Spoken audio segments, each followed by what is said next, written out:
So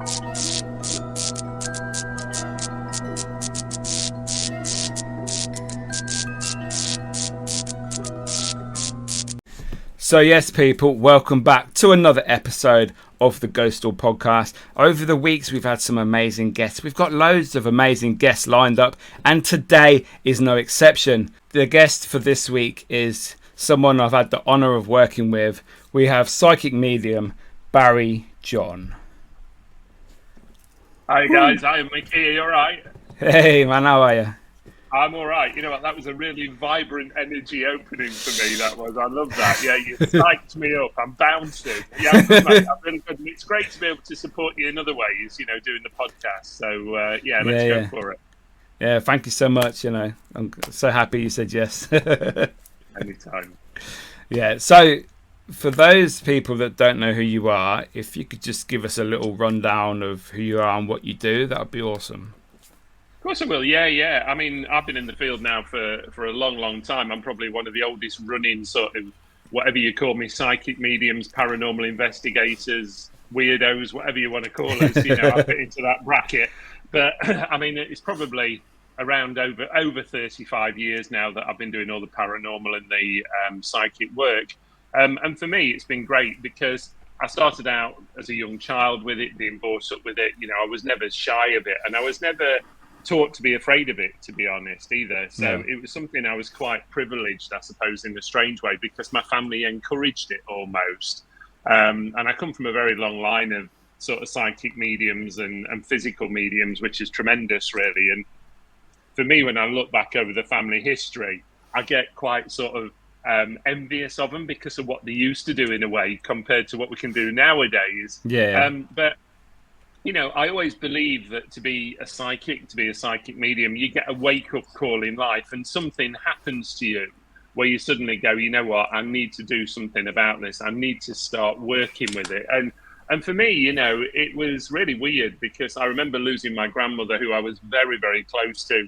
And I remember one night she come and sat on the end of my bed and just sat there sort of chatting away to me, you know, quite ironically. And it's weird because I always remember that I got up in the night thinking I'd left the music on and I couldn't figure out what all this music was. And then she just appeared at the end of the bed and sat on the end of the bed chatting away. And that was probably my wake-up call, to be honest, Wow. Vicky, where, yeah, you know, she was such a very tough, admirable lady. I'm not sure how to describe her, but she was one of these, she looked after her family, she fended for herself.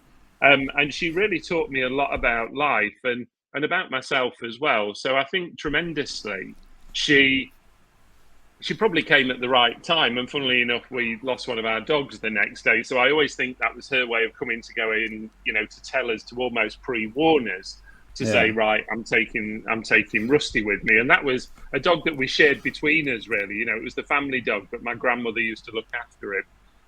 So that was really my wake-up call, and that was a long time ago. I mean, I'm in my early 50s now. You know, I talk about being in the industry 35 years.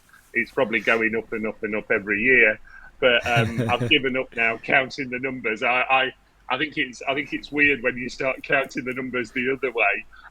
But you know, my big sort of time, really, which people probably know me for, is when I got very heavily into like the TV field, and that was around sort of the early 2000 periods for me in the TV and media, where, you know, I'm never quite sure what happened. I still don't know what happened, but suddenly, you know, we had loads of doorways opening up, you know, to be on programs like ITV's This Morning, Channel 5's Right Stuff, Gabby Logan, Most Haunted, you know, and all these programs suddenly started to appear, and it became a little bit of almost like a ricochet period of where you did one, then you did another, then you got another.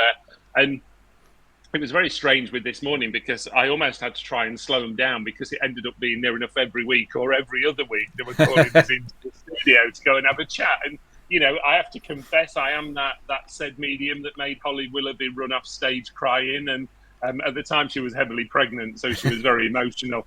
But, you know, I've worked with some tremendous people in the field. You know, there's too many to think about, but some of the great guys that I'll always support, you know, Phil and Sarah, We've got Haunted Happenings, loads of companies out there who I'll always support because they do a tremendous job in the field of what we do.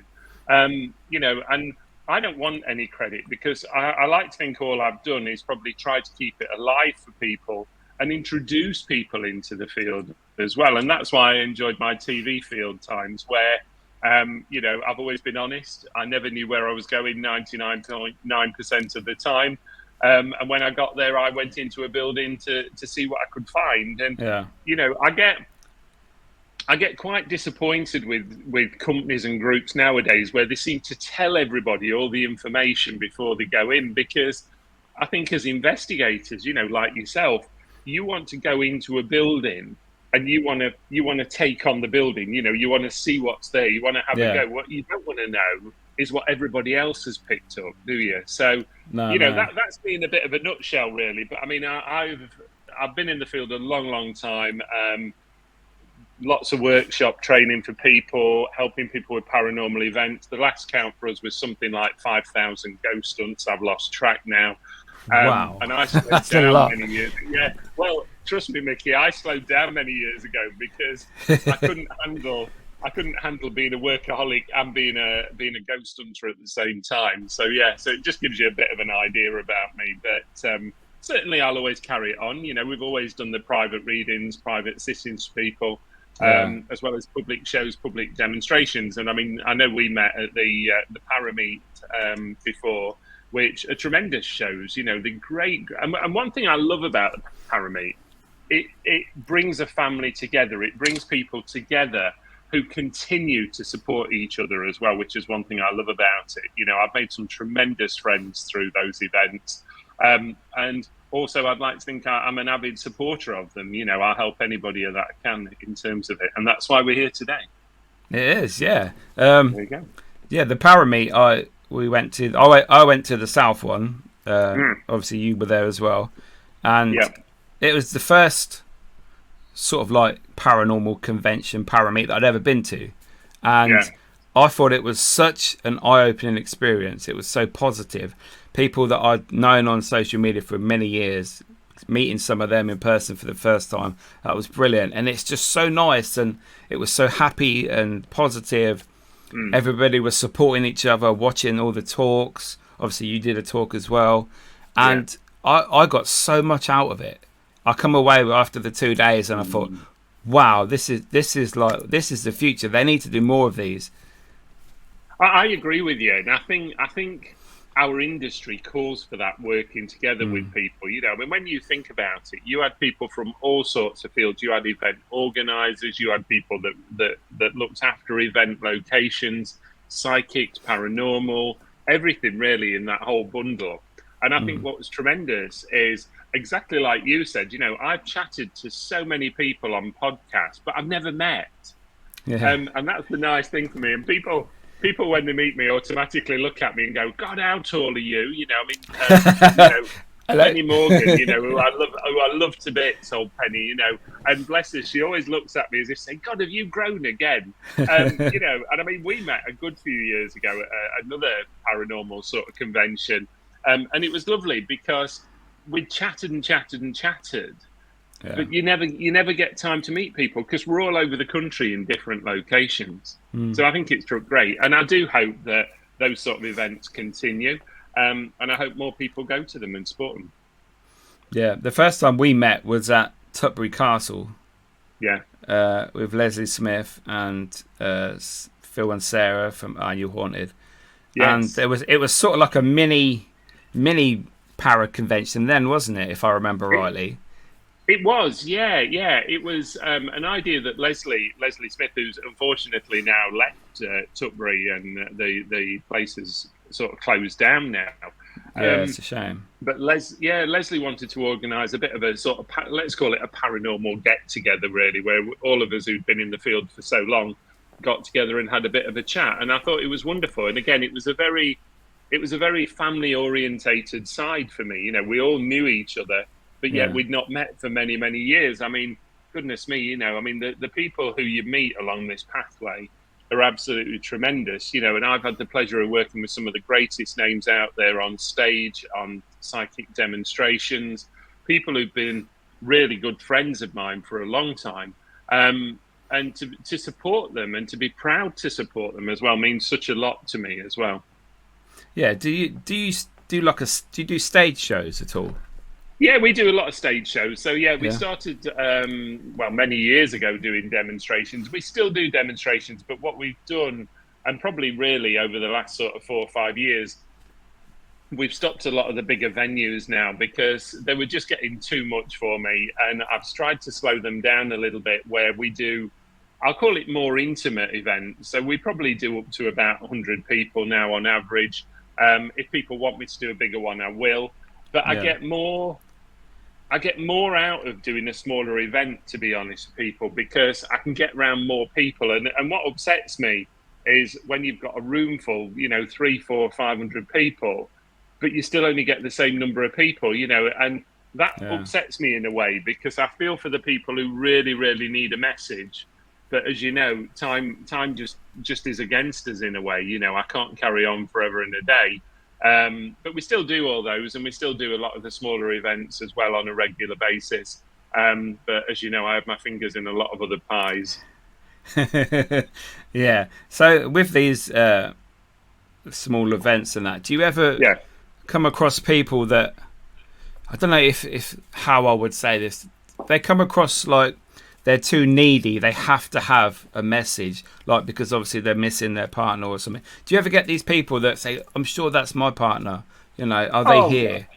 And you have to calm down, it's not really, Yeah, you always get, I call them very professionally, message grabbers. Okay. Yeah. There's always somebody there, Mickey, and you could give 10 messages a night, whatever, it's 15, 20 messages a night, and they'll come to you at the end and say, that was all for me. That was all for me. I know that was for me. But, I always say to people, remember, I know where I'm going here. I know where I feel drawn with somebody, and I will work with people to almost narrow down a group. So say I was getting a message and 4 people put their hands up to start off with and go, yeah, I can take that. I would almost then look to almost wheedle people out a little bit. So I'd try and get more information. And if somebody was there being very sort of persistent and going, oh, it's for me, it's me, it's me. If I didn't feel it was there, I'd be very honest with them and just say, sorry, I don't feel as though this is, because the last thing I'd ever want to do is give somebody else's message, if that makes sense. And I've seen this all too often. I've watched mediums work, and one of the things what they'll always throw in, they'll always say to people at the end, they'll go, oh, if you can take something from somebody else's message, then take it. Now, I'm sorry, but I think that's wrong. Because, I think that's wrong, because if it was me, if I was getting a personal message from my mum in the spirit world, I want that to be for me. What I don't want is somebody else coming along and going, oh, well, I understood some of that, so I'm going to take some of your message. No, you're not, because that's my message, not yours, But, I think I get invited to watch a lot of mediums, as you can imagine, and I watch people and I watch the quality of delivery a lot of time with people. Don't get me wrong, I've seen some tremendous people who've really blown my socks off, but then I've seen others who will literally dot around a room, with the same message. And you see them time and time again, and as I say, I've watched them where they give the same messages at every sort of show, if that makes sense. Yeah. And that's a bit sad for me. It is. Have you ever had any experience with people saying that, what's the word? Is it cold calling? Is that what the term is? Like cold reading. Cold reading, yeah, that's it. Yeah. Have you ever, have you experienced that, or... Absolutely, yeah. I mean, people will always say, "Oh, you cold read people." Well, that's a tough one for me because I don't know people. I mean, I always remember. I'll tell you a very quick story now. I always remember one lady who wanted to book onto one of our shows. Now it was a big event. I can't remember 200-300 people, and I remember her speaking to our admin team and saying they were saying, "Oh, we need to take payment." I'm not giving you any details, and it was like, well, why not? Well, you'll trace up and you'll find out things about me. And I always remember I was actually there at the time, and I spoke to the lady on the phone and I said, if you really think I have time to go through 300 numbers and to basically look for people's details, you're very sadly mistaken, and it disappoints me when people think that, because I always think, if you don't believe in it, don't go. Simple as, don't go. If you want a reading, go. And that's no different to people who come to me for private readings.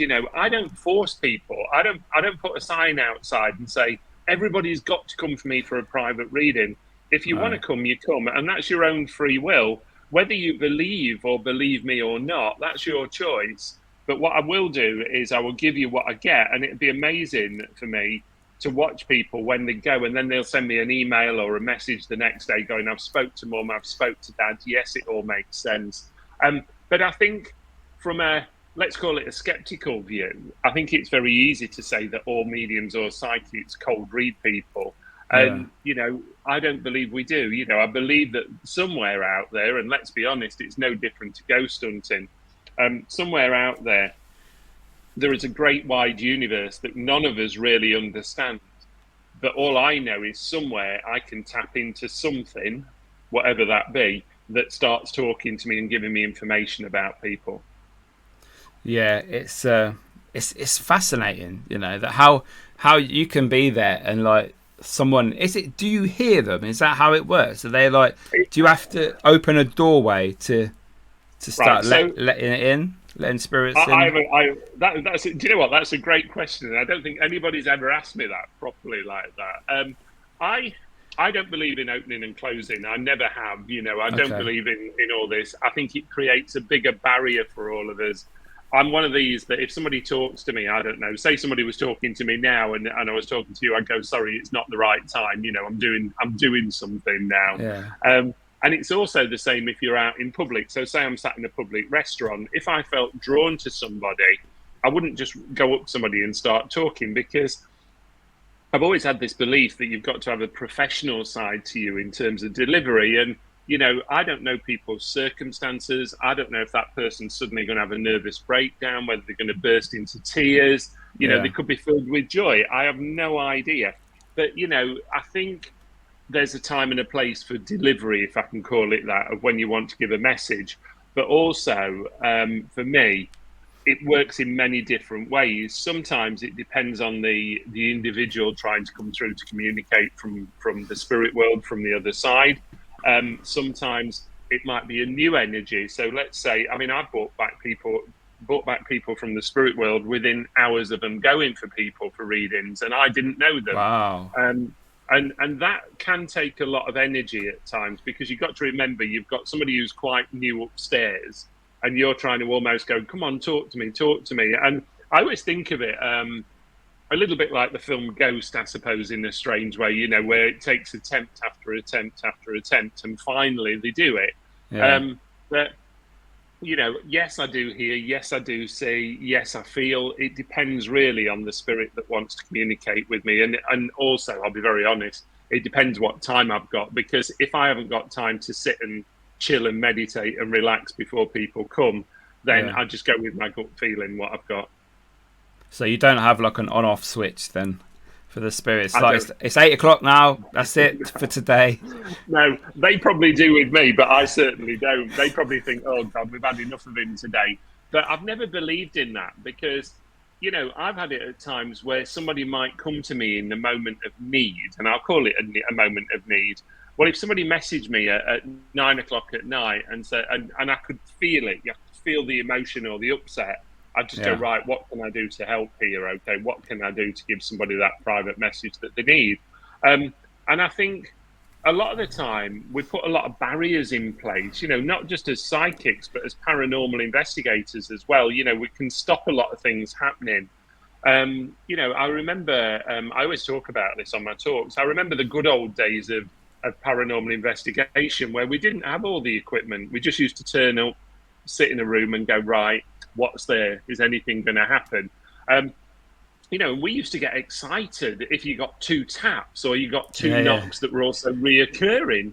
Whereas nowadays, things like that, we seem to dismiss it too quickly. We go, oh, well, we've had that before. Well, actually, but that's still paranormal activity or something that we'd have to investigate. And that's no different to equipment nowadays. Let's be honest, equipment now is so advanced to what I used to have. good God, I mean, God, I'm trying to think. We used to have things like cuddly toys. We used to have a few marbles. We used to have a couple of toy cars, some coins. We had EMF meters, but they were never officially ghost hunting equipment. It was just something that people said, "Oh, try these, see what they do." Dowsing rods and pendulums. But we've come so far now, and I do really, really, really admire the market now, because I think it's put us in a great position where we can actually start proving things rather than going, well, actually, Barrie says this something. Yeah. And that's the one thing I never wanted to do. I wanted, when people come on an event with me, I've always said what I pick up, but then I want them to do their own thing to see what they pick up, not follow me. Don't follow me, No. if that makes sense. But what I would say to people is, don't put too many barriers up. Let things happen. If that's, I don't know, if that's a K2 meter going off, or it's a REM pod going off, wonderful, great, but don't dismiss it because you've had it 10 times before in that room. Take it that there's an element of positivity there, certainly. Do you still go out on investigations?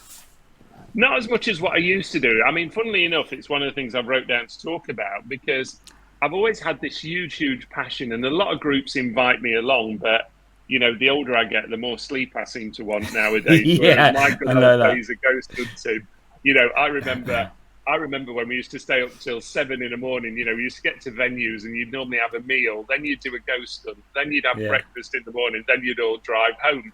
So, I was used to getting home at sort of 12 o'clock midday most days, and then going to bed. But, I get invited to a lot. I get invited more to a lot of private ones now than anything else. I mean, if anybody asked me to come along, if I was free and it was near, I'd have no problem. But one of the things that I'm going to be doing very soon, working in partnership with Newstead Abbey, where I work as a tour guide, we're going to be running our own paranormal events very soon. So we'll be doing our own. So the first one is Friday, the 27th of September. We are limiting the numbers because obviously it is a museum building. But I'm a tour guide there. I've been a tour guide there since 2018. So I specialise in basically Tudor history and talking about Tudor history and the Tudors. So I love that side of things. And obviously, being Newstead Abbey, I have to talk about Lord Byron, the very famous poet, as well, and his mysterious metaphysical secrets and sides to him, where he had numerous things pinning him down to his bed and seeing red eyes. But I'm not only a tour guide there, I'm also a tour guide at Welbeck Abbey as well, which is a private family estate. So I do all the private tours there. But, the nice thing is, it introduces me into so many other circles of people. I mean, I was at Burley House the other week. I got invited down there after doing them a private tour. And I get invited all over the place by these wonderful historic buildings going, will you come to ours? Will you come and have a look? Or will you just come and do as a talk of some kind? And I am a good talker. That's my problem. Newstead Abbey. I spent a Halloween night there once. Did you? 2014, maybe. Yeah. I've only been there once, and I thought, wow, this place is amazing. Like the grounds, and like you say, stuff about Byron, and it's just like, wow, the history. I mean, you must love doing that. Oh, I love it, mate. Absolutely love it. Well, I have family connections to Newstead via 2 routes. So my first route is my 5 times great grandfather was manservant to Lord Byron, and his portrait hangs in the library. His portrait hangs in the library. So that was a massive pull for me. And we've always known that story it's always been a good family story, what we've all spoke about. But then my second one is through my mum's side. So through Joe Murray, who was the manservant to Byron, I get this link through my father's side. But the other side is a link through my mother's side, which comes through the Royal Stuart family of Scotland and connects to Byron's mother. Honestly, Mickey, I could talk to you forever and a day about it. My 13 times great grandmother on my mother's side was illegitimate daughter of James IV of Scotland. And there's a wonderful link that comes through because she actually got proposed to by the King of France, who wanted to marry her because he said she was such a beautiful woman. And I can't remember what he used to call her now, but Belle something, because he said she was so beautiful. But yeah, so I've got a wonderful link there. But that obviously then moves me through to the Mary Queen of Scots connection, which I have a huge link to as well, or a huge fascination and link to as well. But that's why I love history now, you see. And the older I've got, the more I love history. I really do. But Newstead will always have a special place. I mean, God, I've had some weird things happen at Newstead, and I'm always happy to tell people, I mean, I have to lock and unlock the house on my own normally, so the whole side of the building. So you might remember the building sort of split into two, so you get where the cafe is down one side, but then down the main side you get all the house, and the house is huge. I mean, we're 120 rooms in that house, and I have to unlock. Yeah, I have to unlock that and lock up on my own. And I'm going to be honest, I've had my name called down corridors. I've been locked in rooms. I've gone in rooms shut the door shut behind me, and I couldn't get out. And I've had to almost get to the point of putting it out over our radio system to go, somebody come and let me out. And suddenly, ridiculously, the door handle just clicks and the door just comes open. And I think this is a warning for me here. This is something that I've said or done where somebody has a bit of a laugh. And, there's certain areas, of that place that always have something there, some sort of presence. And I notice it more when I'm unlocking, where the rooms have been locked up overnight, where I can go in, I can unlock the room, and then I know something sort of follows me out the room and goes to the next room with me. But it's a fantastic place. I mean, don't forget, you're talking 1170, a 12th century building basis that's been used for so many things, really, not just a religious establishment, but also as a family home since 1540. And also it's that Tudor link for me, you see. It's that Henry VIII link that comes in, where we even know Richie Rich, who worked for Henry VIII, came in and took sort of ownership of the building, But the more you find out, the more that is phenomenal. It really is. I bet it was good for the job interview. My family was here, so you have to give me a job. Absolutely. I mean, to be honest, when they found out who I was, when I told them, it was like, oh my gosh, I mean, if ever you read the story of the gentleman Joe Murray, I mean, he's such a character there. I mean, he was employed as a sailor boy by the 5th Lord Byron to sail on the lake and be fired at by live ammunition by all the guests. Then he went on to be manservant to the 5th Lord Byron. We call him the Wicked Lord Byron, or the Devil Byron. And then he went on to serve Byron the Poet. And Byron the Poet looked at my grandfather, my 5 times great grandfather, as a father figure. Even to the point when Byron built a tomb for his dog in the grounds, and the tomb was meant to be for the dog, for Byron himself, and for Joe Murray, who was my grandfather. And they were all meant to be in that vault together. That was the whole story. Wow, that's crazy. Yeah. It's a mad story. It really is, isn't it? It's a brilliant story. But this is where I love, when you do investigations, I love the fact that somebody can make notes and actually take things away and look into things as well. And I think it's so important. I mean, I've worked with Leslie Smith for so many years now. I mean, I've known Leslie for, probably 25 years. In fact, I've known Leslie for as long as she had Tutbury. And, it was tremendous when I could do an event with Leslie. And I mean, I worked with her on the Most Haunted shows as well, because she'd always done like a thorough sort of historical review of the place. So if you were picking something up, she'd go, yeah, that makes sense. No, that doesn't make sense. Yeah, I can understand that.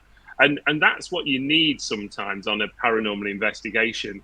It's somebody there who can clarify information for you and go, yes, it's true, or no, it's not true. I bet it's good for yourself to get some validation, like say from Leslie. It's like, yeah, that's right, Barry. Yeah, you got that right. And you're like, yeah, I know. That was thank you, spirits. Gosh. The connection was working that time. Absolutely, and that's no different to when I do a private reading for somebody, because I never ask people after I've done a reading. And the one thing I always say is, there's a couple of things I do when I'm doing private sittings. Number one, I always sit with my eyes shut, normally looking into another part of the room. But number two, I try not to ask for too much validation, because I don't want it off people. The one thing I would want them to say is, no, actually, I don't understand that.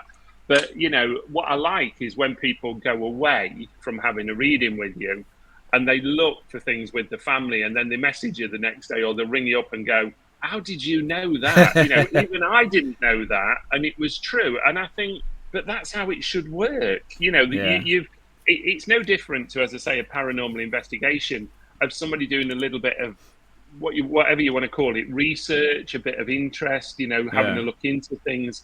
And I find this more and more now with private sittings, where people do go back and talk to family members. You know, they go, I'll ask my mum, I'll ask my dad, you know, yeah, that makes sense. And, you know, I remember doing the show, a very small show actually, in a lovely little village called Blythe, not too far away from here, just up the A1. I live in the heart of Sherwood Forest, where I live, not too far from Rufford Abbey. A lovely, lovely area, you know. I mean, that's why I work at Welbeck as well, because it's on my doorstep. But I remember doing this lovely little event. It was done as a bit of a charity event. It was only a small pub, I can't remember now, 40, 50 people. And I remember giving this reading to this lady, and she came up to me afterwards, after the show, in floods of tears, and she just hugged me, threw her arms around me and hugged me. And I almost thought, God, what have I done wrong here, you know? And she just grabbed me. And she looked at me in tears and she said, I can't believe you've done that. And I said, well, what? And she says, you brought my dad through after 40 years. He's never been through in 40 years. And I'll be honest, Mickey, I can't even remember what I said to this day. But whatever I said brought this woman a massive amount of peace and closure on something that she'd wanted for 40 years. That means a lot. Yeah, I was going to say, I bet that it makes it all worthwhile, doesn't it? Mm. You know. It does. And, you know, I mean, I've had personal experiences where, I mean, I lost my mum in 2003, so that's 21 years ago now. And I always remember, you know, going through very weird sort of emotions during that time of going to the spirit world. I've had enough of you. I don't want anything to do with you. You know, I've lost interest. I don't believe that you can let people suffer, blah, blah, blah. But, you know, within hours of my mum passing, she reappeared at my home to say, I'm all right now, I've passed over. And my mum was a huge believer, remembering the spirit world. All her family was. And, you know, even to this day, if I do a private sort of Ouija board at home with friends, which we do often, you have to do, my mum will always come through and control it. And she's hilarious because I've always had this policy with her where we always start at 9 o'clock. If I try to start at 8, you can guarantee for an hour nothing will happen. At 9 o'clock, she'll come through and go, I told you I weren't ready till 9. And it's hilarious. My mum is so funny in the spirit world now. She really is. I don't know what to say to that. That must be so, for some people that don't believe in the afterlife or just think like when we die, that's it. For you to be so positive and talk about all these stories about there is afterlife, people speak to me, that... I mean, I'm 100% believer. I've seen and heard too much over the years for there not to be something. But yeah, that's just amazing. The fact that your mum comes through regular, that must help with the grieving process as well. Absolutely. You know, and I'm a big believer. You know, you've got to let go. You've got to grieve. You know, everybody. I always say this to people, and I give up so much of my time to, and I'm going to say free time as well, to people that really do need it. You know, people that are going through losing a family member, losing somebody close. I was a very big supporter of our local hospice for cancer hospice, where I used to go and sit with families for hours and hours and hours, and even with loved ones when they were passing, because they were so scared to let go. You know, and I've seen some very touching moments. I don't want to say upsetting moments, very touching moments, where people, when they do let go, you see the look on the face almost going, do you know what, I've got no more pain anymore. And I know that's horrible for the family. I know it's the worst thing in the world, because, you know, I can go back to personal experiences of saying to people, I still want my mum here. And I remember one medium friend turning around to me, who was a very, very good friend, bless her. She's still around to this day. She's 84 now, I think she is. And I always remember her saying to me, so you want your mum here and wanting her to suffer. And, you know, when she said that, it was something that just triggered in my mind. And I thought she has a really valid point there, that what I'd done was gone very much into what I'll call a selfish moment. You know, I'd thought about me, not about my mum suffering. And that made me look at mediumship very differently again, and Yeah. I think putting it very sort of honestly and bluntly, the one thing I've only ever wanted to do is help people, and I always will do as much as I can to help people, if it's just sitting and talking, whatever needs to be done, because like you've just said, you're 100% believer. I don't want everybody to be 100% believer. I want people to believe in something. Yeah. Okay. And I'm one of these. I've always said that when our time comes, when your time comes, my time comes, everybody else's time comes, I hope when we get over the other side, we look back and go, oh my God, it's exactly how I thought it would be. And I do. I really, really do, Yeah. and there's nothing nicer for me than somebody leaving me after a sitting or having a phone reading with me and going, do you know what? That's what I wanted to hear. You've really helped me now. And I can move on, because I've always been a believer that giving readings should be about helping people to move on, in whatever context, not not the good old fashioned way of where people want to come and know if they're going to get married, or am I going to get that job, or am I going to change my car tomorrow? No, there's so much more to it than that. It's about proving life after death. And I was extremely honoured and privileged to have been a very good friend of Colin Fry's, one of the greatest mediums of our time for me, Yeah. and Derek as well. Derek Okoro was a very good friend as well. Colin was such a tremendous supporter of me, and I always remember he used to tell me off. He used to shout at me and all sorts of things. He used to say, get out there and do it, get out there and do it. And, very sadly, he passed away in 2015 quite quickly, really. But, Yeah. I've always said this to people, and I'm sure he's listening to me now. Colin set me up in the end, because I always refused to work with him. And I remember always saying to him, he used to call me down to London numerous times for dinner, and he'd go, when are you going to do a show with me? And I'd go, I'm not doing a show with you. And I remember he rang me up one night, and he was doing Retford, which is just up the road from me, about sort of 40 minutes away, half an hour. And he rang me up very strangely, and he said, oh, you're coming tonight, aren't you? You're coming to the show. And I said, yeah, of course I am. He says, yeah, okay. So just turn up, tell him you've come to see me, and they'll let you in. So obviously I got there, went into his dressing room, which was always around the back of the stage, as you know. And the first thing he said to me, he looked me up and down, and he said, good job you've got dressed up. And I said, why? He said, well, which are you doing, the first or the second half? And it was purely, that was his setup of me. But that was also the night where he told me that, unfortunately, he got stomach cancer, and that his time was very limited. And from that point, he probably put guilt on me and made me work with him, because I agreed to support him on his final tour, which I loved every minute of it. And I still get some lovely, lovely messages from people who saw me working with Colin, who keep saying, when are you going to come back? When are you going to come back to the Northeast? When are you going to come back to South Shields or somewhere? And that's lovely for me, because that was a long time ago. That's nearly 10 years ago. Well, 9 years ago that Colin died now, don't forget. Yeah. Talking about messages from your mum, I was going to ask, did you get messages from friends, family that have passed on, or do you ever get messages like, obviously for yourself when you're alone or doing your day-to-day stuff, or when you're out with, say, other mediums that you're working with, you're going out for a drink or dinner, do they ever say, look, Barrie, I got someone here for you, or do they come to you only? Oh God, no. I mean, I've got hundreds of medium friends, and we all go out, we all chat on Facebook, you name it, and on Messenger, etc. And I do have people who have been massive, I don't want to use the word supporters, but very supportive of me through circumstances that I've gone through. And they'll ping me messages, and go, your mum's been to visit, or so-and-so's been to visit, or I don't know, I pulled you some cards. I mean, funnily enough, I was talking to a really lovely friend of mine who lives in Norfolk yesterday. And I just said to her, I said, oh, when you get 2 minutes, just pull me some cards. And she sent me a lovely reading through on Messenger, and I thought, it's really nice, because when you move into this field, it's a little bit like what we were saying about the Paranormal. You meet some really wonderful people, some really genuine people. You also meet some not genuine people that seem to want to ride on your back a lot of the time. But what is wonderful is all these people seem to appear when you need them or when you need that bit of help or guidance. So for me, I think, yes, I get a lot of messages. I also get messages from people, somebody might say something to me and I go, oh, no, don't do that. That's not right.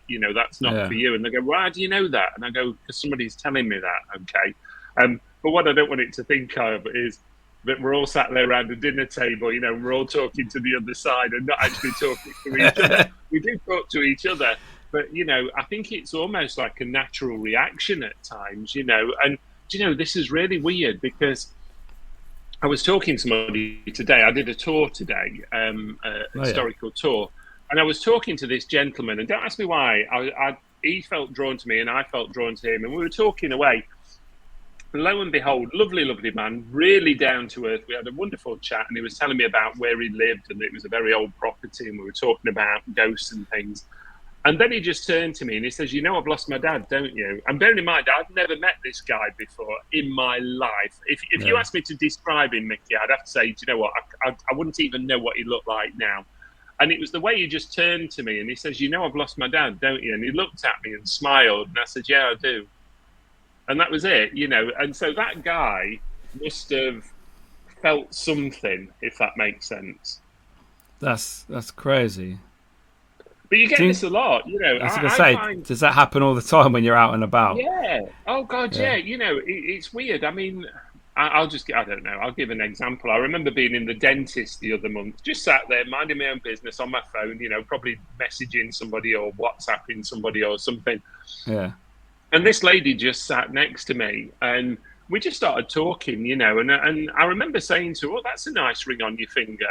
And she just held her hand up and she said, yeah, that was my mum's, And it was the way she said it. It was my mum's, And I said, yeah, I know it was.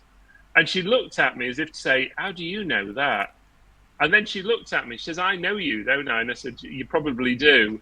And it was just the way that the conversation started. But you find this a lot. And you also find total strangers come up to you and start sort of pouring the heart out about situations or things that they've gone through. And I think, I don't know, is there probably, I mean, I'm probably telling myself something that I already know, but I think we all have this sort of aura energy around us that just seems to pull people in. And you see this at those sort of events where, the parameet events, where you just get drawn towards people and just start chatting and talking away, But, I think there's a lot of people out there that have lost people who they've been very close to, and people who they've probably not had a chance to say goodbye to. They probably didn't get there in time. Maybe they were too late. Maybe they were abroad. Maybe they were on holiday, And I think the one thing that is nice for me is when somebody can say goodbye to the loved one. And the one thing I always say is, remember, just because you're saying goodbye, it's not telling them not to come again. What it actually does is gives them almost a greater permission to go, actually, you're not afraid of me coming through now. And that's what I've always believed in. I believe that once you say to a loved one, it's okay to cross over, or, I'm sorry I didn't get to see you. They go, yeah, that's all right, but now I'll come and talk to you more now. And, it's the little bits of information that I love where, you're giving people proof. So it's not just going, oh, I've got your mum here and that's it. It's, I've got your mum here. She tells me dates. She tells me names. She tells me where she used to live. She tells me the conditions of her passing. She tells me what her family was like. She starts describing other members of the family. And it's those sort of things that, to me, make it a really valuable reading for somebody, or a sit-in, because, they need to go away then and look into that information. I mean, gosh, I've had it before where, well, sometimes it depends who I'm working with, really, in the spirit world, but where they'll give me street names, surnames, Christian names, obviously. They'll give me neighbours' names, people that they live next door to. Weird things. Animal names I get a lot as well, what people used to call their animals, and that's one of the things people always say is, oh, do animals still live on in the other side? Well, of course they do, and yes, they come through and communicate, but, I'm not an animal communicator, and I never confess to be an animal communicator.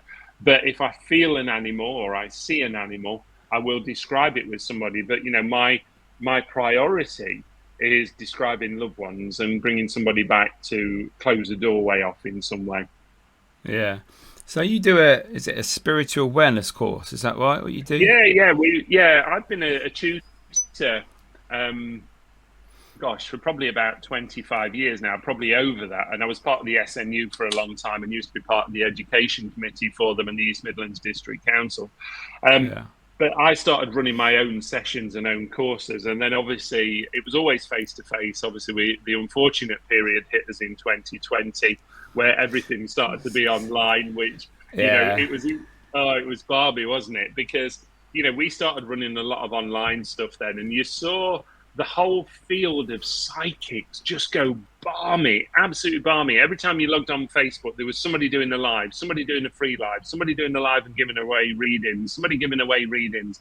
And you saw it sort of explode in a tremendous way.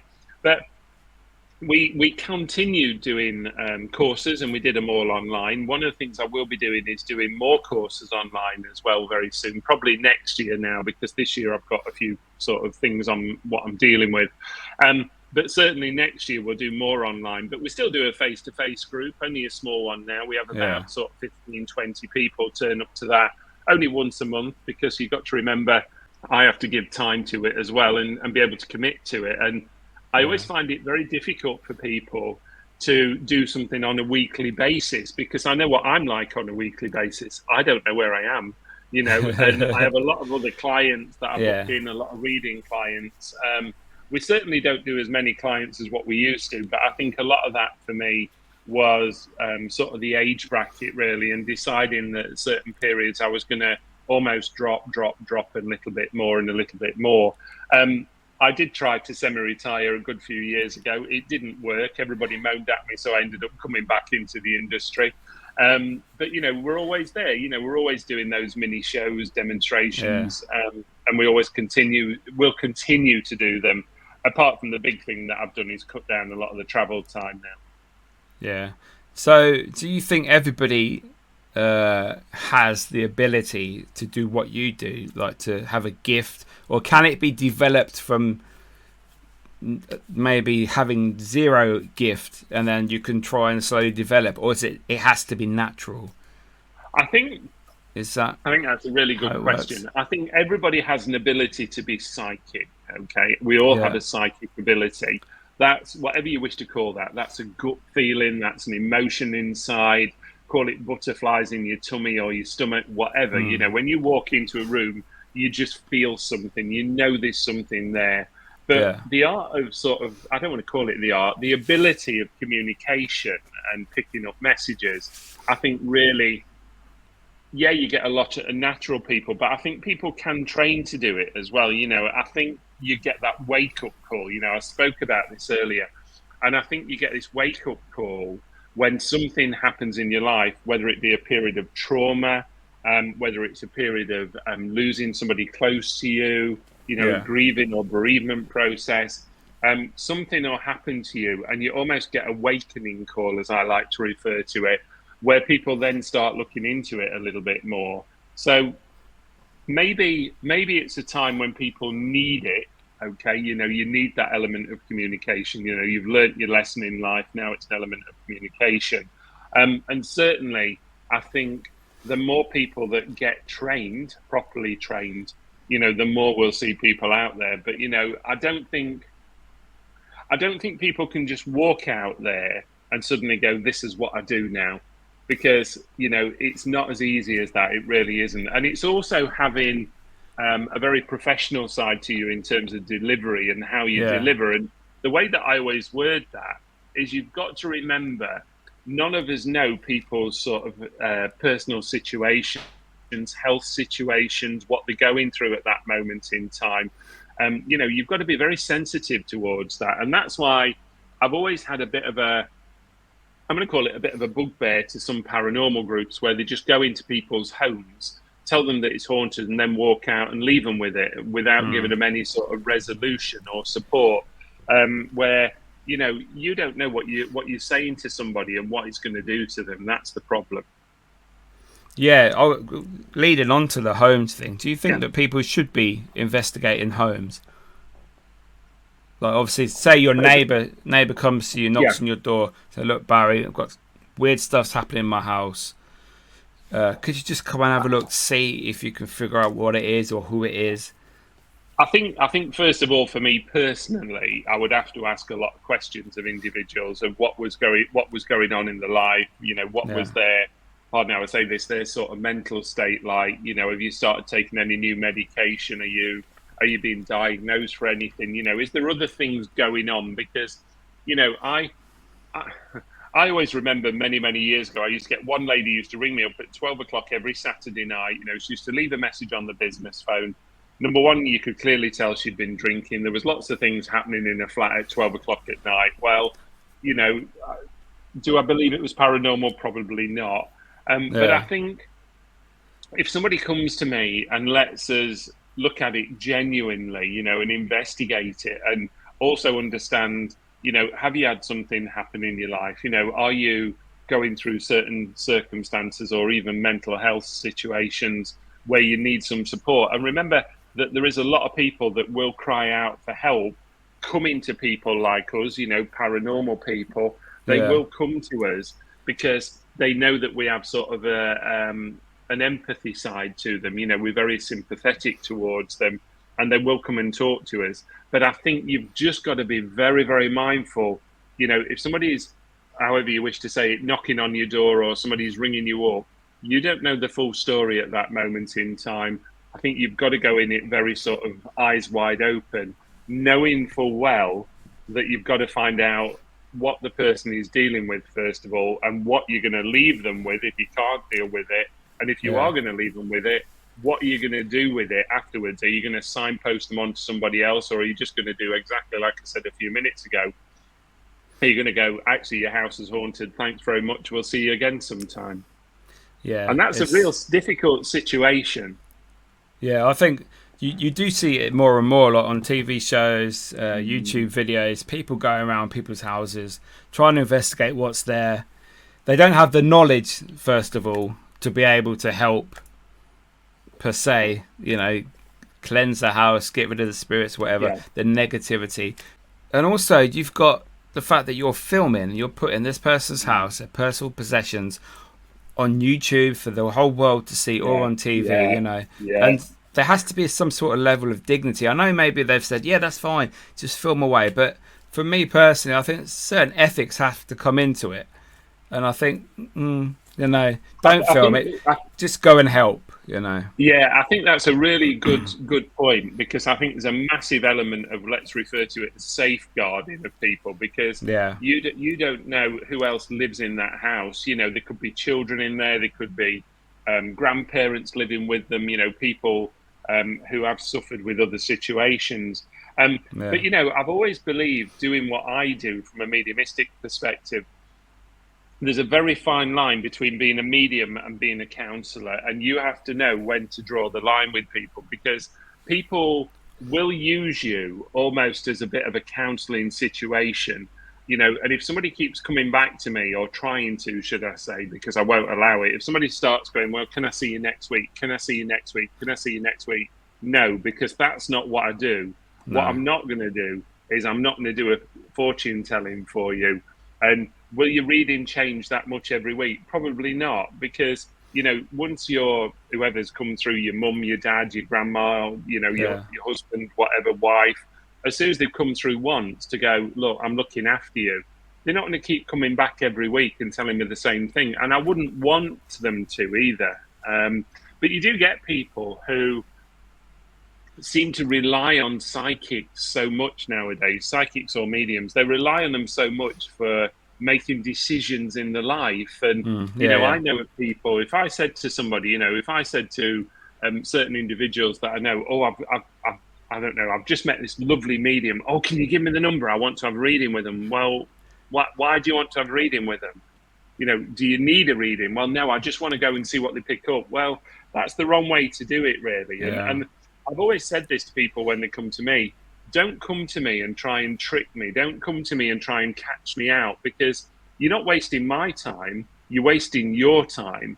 I will give you what I get, and I've always encouraged people to sort of ask me questions as well during a sitting. If you want to, if I don't know, if I've got somebody's loved one and you want to ask them something, ask me the question, okay? Ask it, because you're not asking it to me, you're asking it to your loved one. And people do get some very, very interesting answers at times when they do things like that. But, any reading, any psychic reading, clairvoyant reading is for the individual, not for me. And that's why I've always had this sort of policy when people talk to me afterwards and go, you remember when you said this? And I go, no, I don't remember that at all, because I'll be very honest, I'm not interested in somebody's reading it afterwards. It means nothing to me. The loved ones mean nothing to me because they're not my loved ones. But, people seem to think that you hold a fountain of knowledge, and people will message me a month later after a reading and say, when you told me this, and I'll go, no, I don't remember that, because I've probably seen another, God knows how many people in that period, a ton of people that have had other readings. So I don't remember everyone. We used to record them for people many, many years ago, on the good old sort of dictaphone systems. But we stopped doing that, and we stopped doing it for two reasons. Number one was it just wasn't worth it anymore. But also we had people who said, oh, well, you must save a copy of that for yourself. Well, why? But I don't want a copy of your reading, because it doesn't mean anything to me. No. So what I always say to people now is, if you want to record your reading, you record it yourself on your mobile phone, on your own device, and you take it with you. I don't want to know about it afterwards. No. So obviously you spoke about getting personal messages from your mum and friends, etc. Yeah. Have you ever had, maybe call it an evil spirit, come to you, a negative spirit, someone who's very angry, very horrible? Can you be horrible in death? Obviously, horrible. Yeah.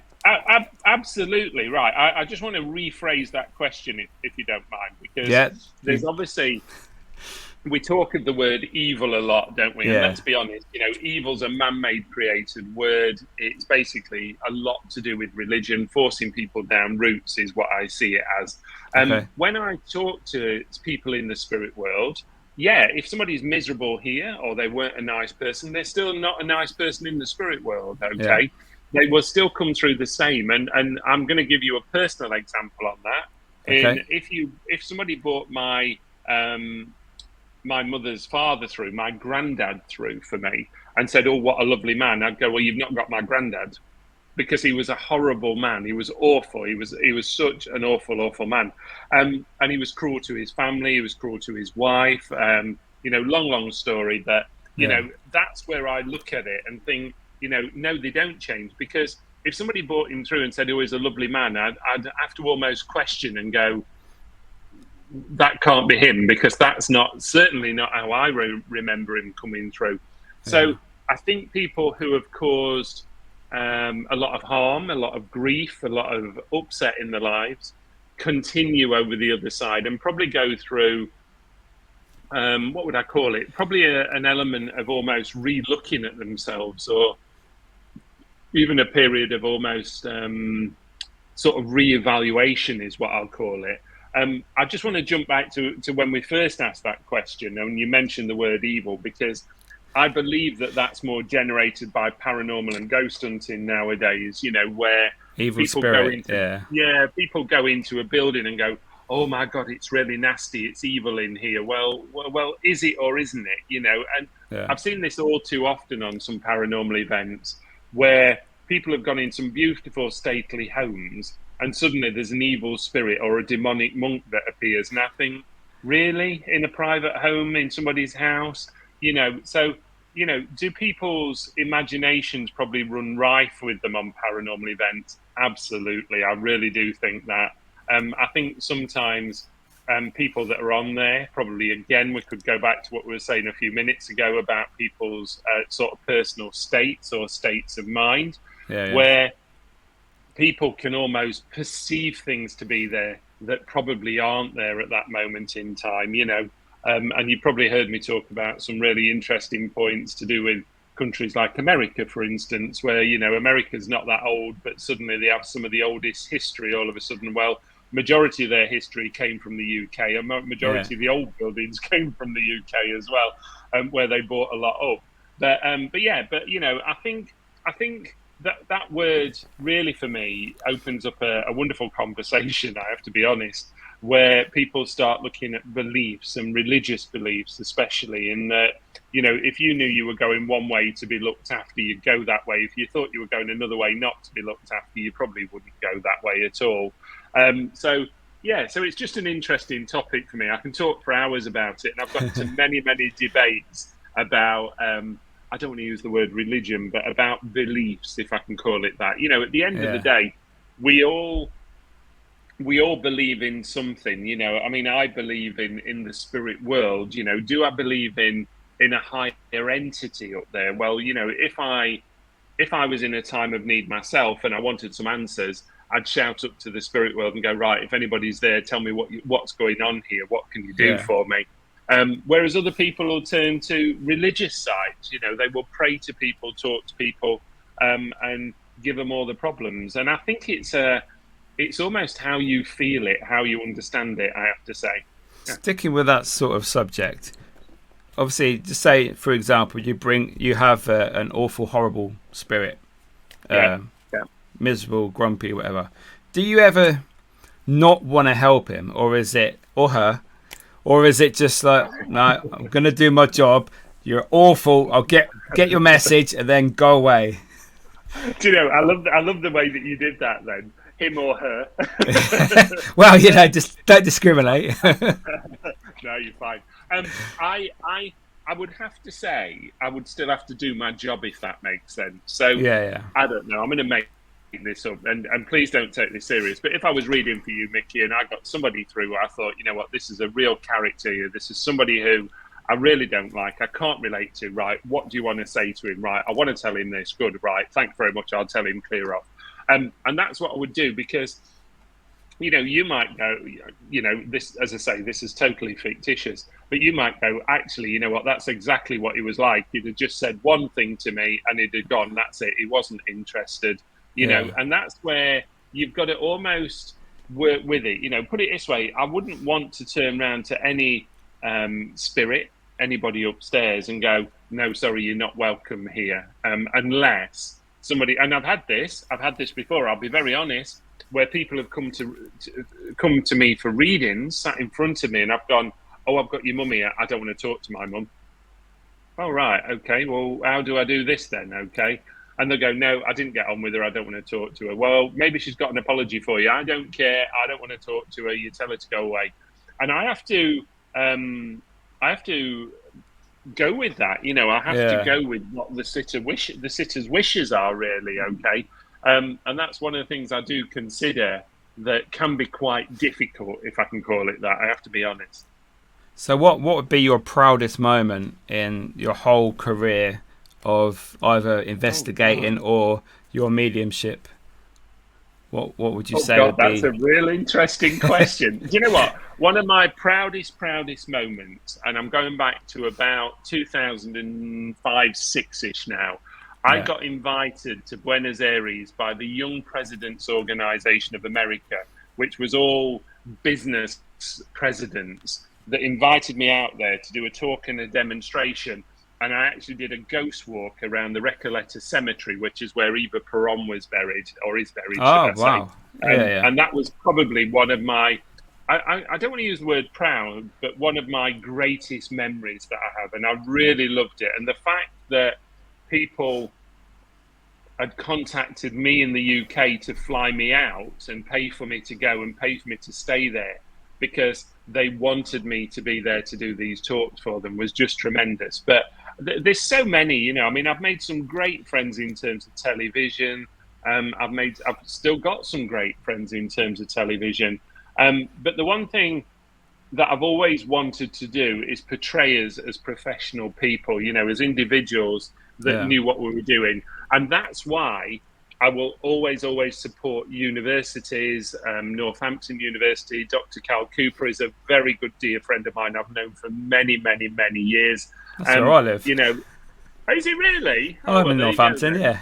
Well, there you go. You see, there's obviously a message for you there. But, me and Cal have had some really in-depth talks about things, and I'll always respect him greatly for what he knows, and vice versa, I hope, in a strange way, because I think the more that we can get professional people on our side, and I'm talking of lecturers, I'm talking of educational people who start believing in what we all do, I think that's when it'll give us an element of credibility. And we need that credibility, because I think there's too many people out there that really do mess up our industry by not doing things properly and professionally. And one of those is what we've just talked about, going in and investigating people's properties.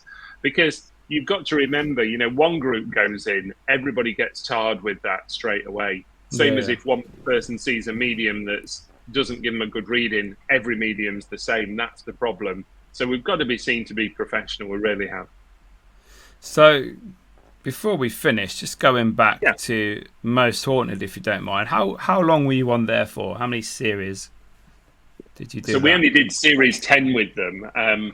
We did, I think it was 3 or 4 with them. The first one I did was Oxford Castle, and I thoroughly loved Oxford Castle, and always will. Oxford Castle will always be my prime baby, I suppose. And then we did a couple of others. We did one in Pembury Woods, and one in Snowdonia. I loved it. I absolutely love working with the team. Still in touch with the team now, funnily enough. The shows that I filmed with them in 2007, 8-ish are still being shown to this very day. And people still message me from around the globe and go, "Oh, we've seen you on Most Haunted." And I go, "God, do you realise how old that is now?" And we still get a lot of work from it as well. A lot of clients come through there. But for me, my passion was working with individuals, was working with paranormal teams and groups, public. And that's what I wanted to do. I've always wanted to do that, because I want to give people that personal experience. So, yes, we did a few shows with them, but then obviously that seemed to open up other doorways for me to work with Sky TV, to work with a lot of the talk show side of things. And it's the talk shows that I enjoy as well, because I think you can almost portray the whole industry for people when you're doing that. That'd be my view on it. So I normally sort of finish with the same 2 questions for every guest. The second from last one is normally, what's your bucket list location to go and investigate? But for you, maybe you can answer that one if you wanted to. Or you could also answer, who would your bucket list spirit be that would come and talk to you? Oh my gosh, right, okay, all right, okay. I'm going to answer this, and I can do, okay. My first one, the place that I'd want to go to, location, would be Alcatraz. I would love to go to Alcatraz. Don't ask me why. I'm drawn to it. I'd love to be there, okay? And I think it must have some amazing history. Individual, my bucket list spirit guest. Oh, God. There's so many here, okay? Do you know, I'm just going to go with one off the top of my head. I'm going to go with Harry Houdini, because I would love to know how he did his tricks, and if he'd ever tell me his secrets. That's crazy. That's the first time I've asked that question. I might use that in future for other mediums. That's brilliant. I love it. I love that. That's brilliant. Yeah, Harry Houdini, I'd have to say. But then I've got other ones that I really greatly admire. Some of our greatest. There's some. Estelle Roberts is a lady that I've always aspired to. And I've got a wonderful picture of Estelle Roberts where she filled the Royal Albert Hall giving a demonstration of mediumship. And I think, my God, that is something to be so proud of, Gordon Higginson, there's so many of them, the individuals. Arthur Conan Doyle, I'd love to meet him and go, what really got you into the paranormal? What got you into believing that there was more there? And, I think we've got some real tremendous people that have been, can I use the word ambassadors? I want to use the word ambassadors for us. That, we all talk about the paranormal as though it's something new. It isn't something new. Helen Duncan, who used to do, again, mediumship demonstrations during the wartime. My family used to do table levitation. They used to do apporting objects during the wartime as well. Things like that, where I think probably in terms of mediumship, it's really changed a lot for us because we're too governed nowadays in what we can and can't do. Whereas in those days, yes, it was illegal, but people just did it. You just got on with it. Freedom, you know? Yeah. So, but yeah, hopefully, there you go. That's my my bucket list, I'd have to say to you. That's brilliant. Any thoughts about doing a book? Would you do a book? Everybody asks me this. I'm a rubbish writer. I really am. I mean, I've done loads of magazines. The problem is with me, I'm more of a talker, and what I need is a ghostwriter. Ghostwriter, yeah. Who's going to listen to me, Mickey, and just go, "You just talk. We'll just write it down." Because because I love it. I love talking about experiences, and I remember I could go all the way back to when I was a child, where I used to see figures outside the house windows waving at me through the windows, and I used to think, who's that? What are they then? Okay. And I used to see weird shapes falling down from the sky and stuff as well. But yeah, so I don't know. Yeah, I would love to write a book. I always think you write a book when you're coming to the end of your career. I don't think I'm at the end of my career at the moment. Maybe I've got a bit longer to go. No. That's awesome. And my final question, we finally get there. Final question. If you could get rid of one thing within the paranormal field, the medium world, what would it be? So that's it. No more. It's gone. See you later. Oh, God. One thing. What would I get rid of? Yeah. Could be anything. Attitude, equipment, place, people. I'm gonna say dowsing rods. All right, I'm going to say that's mine. That's mine. They drive me mad. Yeah, they drive me mad when people are walking around with them and walking into things and poking things. Yeah. And then they start wobbling automatically, and you can see the hands going where it starts moving around. So I'm going to go dowsing rods, mate. If we could get rid of dowsing rods, I'd be a happy bunny. And pendulums. No, I use pendulums. Keep them. You're not having. Oh, okay. You can have them. We'll no offense to anybody that uses dowsing rods or pendulums. Personal choices. No, you're fine. You're fine, honestly. But I do think equipment has come such a long way nowadays, and we need it to. We want it to be able to provide more evidence, more life after death for us, certainly. And certainly, more ghost hunting, I think, is due. Yeah. So, thank you so much, Barrie, for joining me this evening. If you'd like to let everybody know how to get hold of you, to contact you, your socials, etc. Yeah, of course you can. Yeah. We do have lights here, by the way, at the house. They just haven't all turned on yet. So I'm not sat in the dark, I promise. And I do put money in the meter. Have a look for us on the website, www.barriejohn.com. And find us on Facebook, Barrie John International Psychic Medium. If you look on Twitter, if you look on Instagram, put in Barrie John, you'll find us. And we're always available for shows, demonstrations, talks, readings, you name it, okay? And I'm always there if anybody needs any help. So get in touch with us. Awesome. And go along to Newstead Abbey and say hello in the daytime. Absolutely. Come along and see me at Newstead. Say you've heard me on the show, and I'll give Mickey a plug as well. But yeah, come and see us at Newstead. Awesome. Thank you so much for today, Barrie. You've been awesome as always. Nice one. Cheers, mate. You take care. Cheers, mate. See you, Mickey. Thank you. Bye, mate. Wow, guys, what an amazing episode. Barrie is awesome. Go follow all his socials, book a reading, go and look and watch his previous stuff that he's done. He is a very, very good guy.